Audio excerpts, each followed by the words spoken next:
World first Evoker 1v2. And the first thing I want to say is I am not an Evoker expert. I've been playing for like a day or two. I'm still figuring it out. But I thought this might be a good idea because so many people have been asking what build I'm playing and kind of like my play style and strategy and stuff like that, right? So here's my Evoker talents. Sure, okay. So you're level 60 right now, so you actually have like 10 less talents than you're supposed to. I would definitely rather go Unravel. Unravel is super sick. I'd probably go Instinctive Arcana and Blast Furnace and Unravel. Even right now, I can drop Ancient Flame, Attune to the Dream, and Clobbering Sweep and Tailwind and go 1, 2, 3, 4, 5 like that. And I would say this is like a pretty damn good build like this. Right? It's a bit more aggressive. Unravel is so good to break down shields. The reason I'm doing my build is because right now, I just feel like I die. And Ancient Flame helps me heal myself. Attune to the Dream helps me heal myself. Clobbering Sweep helps me reduce damage on myself, and Tailwind helps me kite. So this build is a bit more defensive. The build I just showed is a bit more offensive. Aerial Mastery, necessary because hovers makes it so you can cast while moving. It's just insane. Rescue is my favorite ability because you get to swoop to your ally and move them, which is super awesome. But yeah, Tip the Scales is your big burst, right, with Fire Breath. And we'll get into that in a second, like how to do damage. Quell, you definitely want because it is an interrupt. So yeah, that's basically the left-hand side of the tree, right? Like, you're going with Landslide, Obsidian Scales. Obsidian Scales has 2 charges, and Obsidian Scales makes it so you can't actually get interrupted either. It's like a 12-second Aura Mastery, and you have 2 charges of that, which is crazy, crazy, crazy, crazy good. I'm trying to find where that gets modified to where it gives you the Aura Mastery, and I can't find that. But it does give you an Aura Mastery. I'm trying to see. Maybe it's on this side of the tree. And we'll get to that. But regardless, that's the left-hand side of the tree. Feels pretty baseline. Unravel if you want to do more damage. It's a PvP talent. Thanks, chat. Obsidian Metal makes it so that you don't actually get interrupted. You're immune to interrupt, silence, and pushback with Obsidian Metal. So 2 stack Obsidian Scales with Obsidian Metal's broken. Super insane. Next, we are in the Devastation points. I like the build that I'm playing. Before I go into it too much, though, there is probably a better build when you're level 70 to go Burnout and Feed the Flames so you can get more Fire Breaths off. Fire Breath's pretty much like your biggest damaging burst ability and your biggest damaging ability regardless. One of the reasons for that is because Font of Magic makes your Empower spells go to 4 instead of 3. So Fire Breath is going to do 22,000 damage instantly when you stack it to 4. Tip the Scales is going to make your Fire Breath instant cast at maximum power level. So Font of Magic with Tip the Scales is super, super, super strong for burst. So yeah, you go Tip the Scales with Font of Magic, boom, instant Fire Breath at 4 stacks, and it's just massive, massive burst. And of course, before that, you'll pop Dragon Rage. We'll get into the burst window in a sec too. But I'm playing with the, Scintillation. You can actually drop this. You can drop Spellweaver Dominance if you want. And you can even drop Charged Breath. And what you can do is go Catalyze. So while channeling Disintegrate, the Fire Breath takes more damage. Or 100% more often. And you can go Font of Magic, Burnout, and then play Feed the Flames. Like, this is a pretty good build too, like this. The reason I don't really do this too much right now is because it seems like really hard to just channel Disintegrate with Fire Breath. Like, the Fire Breath that you do is like instant cast already. The nice thing about this build though is that Fire Breath is going to give you Living Flame instant cast charges that stacks up to 2 times.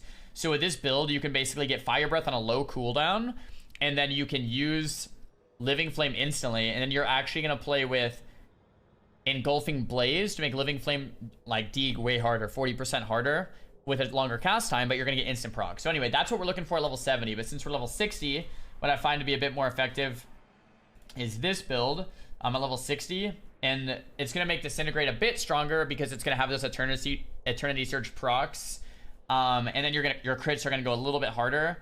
And yeah, that's kind of what I like about this. So playing with Shattering Star increases your damage by 20%. This is one of my favorite abilities on the Evoker because you can like preempt your burst with something, I think that's a really fun ability to use. I'd say it's only second to Rescue. Rescue is really fun too. And then I have Arcane Intensity, so my Disintegrate's doing a bit more damage. So Disintegrate is kind of that consistent pressure. You can also burst with it if you preempt it with that Shattering Star, or if you have Dragon Rage up. So Dragon Rage is that big burst. It's going to make your Mastery more effective. Of course, the Mastery on the Evoker is going to give you more amount of damage based on their life, but the Dragon Rage ability is going to give you that maximum Mastery benefit regardless of the HP of your opponents. You're going to use Dragon Rage for those burst windows. So yeah, this is pretty much the rest. Heat Wave going to be doing 40% more damage on that Fire Breath, which is an instant lock-in because Fire Breath makes it dig even harder. You have the Deep Breath, cooldown reduced by 1 minute. Deep Breath, of course, it does actually a lot of damage, so it's nice to have it on a 1 minute cooldown. Like, you either burst with Deep Breath or you burst with Fire Breath. Those are your two, like, hardest hitting abilities. Unless you have, like, Living Flame stacked up with Scarlet Adaptation. But with that 1 minute cooldown of Deep Breath, what's really nice about it is that it actually gives you iframes or immunities, or you're going to be invincible to stuns. So if I know a rogue's about to kidney me, I can just Deep Breath like this, and it's actually going to make me immune while I'm in the air. So I can immune a kidney shot or a Hammer of Justice or a stun, which is super, super nice.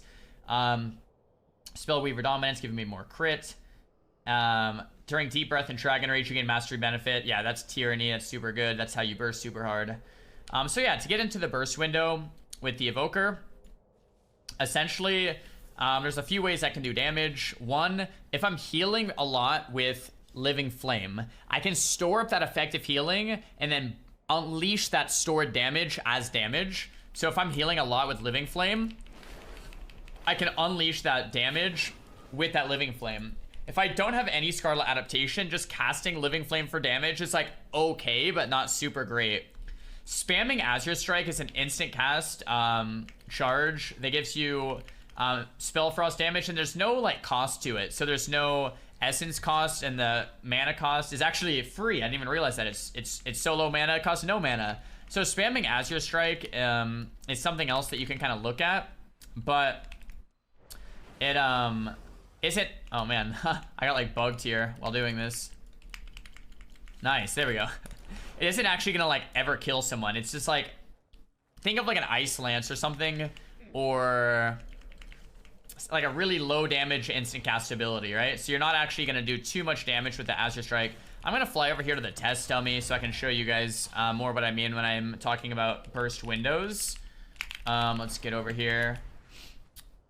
But yeah, so you'll either store damage with that Living Flame and then unleash it, or you'll just be spamming like Azure Strikes to slow people. Azure Strike has a 4-second slow, and I'm trying to find it right here. Permeating Chill, 3-second slow. Your damaging blue spells reduce the target's movement speed by 50% for 3 seconds. That is sick. So basically what I'm using Azure Strike for is just to slow people. So in Arena, I can just like tab here, and this is a 50% slow, so I can just throw the slows everywhere, which is amazing. So yeah, you just spread Azure Strikes for the slow. You can kite with it. Really, really nice.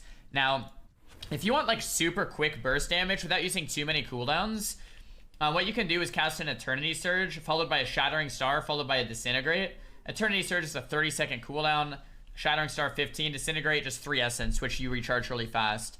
So you can send the Eternity Surge at just 1 stack, and then Shattering Star, and then the Disintegrate, right? And you can even send 2 Disintegrates if you get a proc, or if you just wait a sec, you can send a second one. That's like some pretty decent damage. It's not going to one-shot anyone, but if you're playing with a rogue and you get like a full blind and a kidney shot, you just want to send some baby damage. Eternity Surge, Shattering Star, Disintegrate.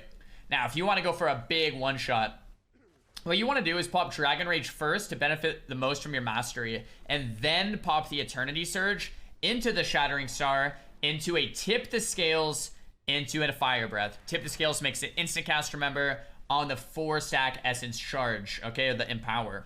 So we're going to pop that Dragon Rage, and then go for the Eternity Surge, 1 stack, Tip the Scales, instant cast, 73k damage. You're going to use the Shattering Star to get the extra 20% damage, the Dragon Rage to get maximum Mastery benefit, Tip the Scales to instantly use maximum power level, and then that Fire Breath. So that is your big one shot.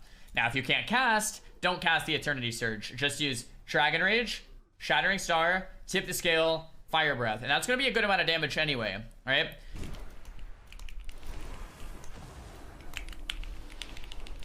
Okay, I got... Oh! I can kill you! Get over here!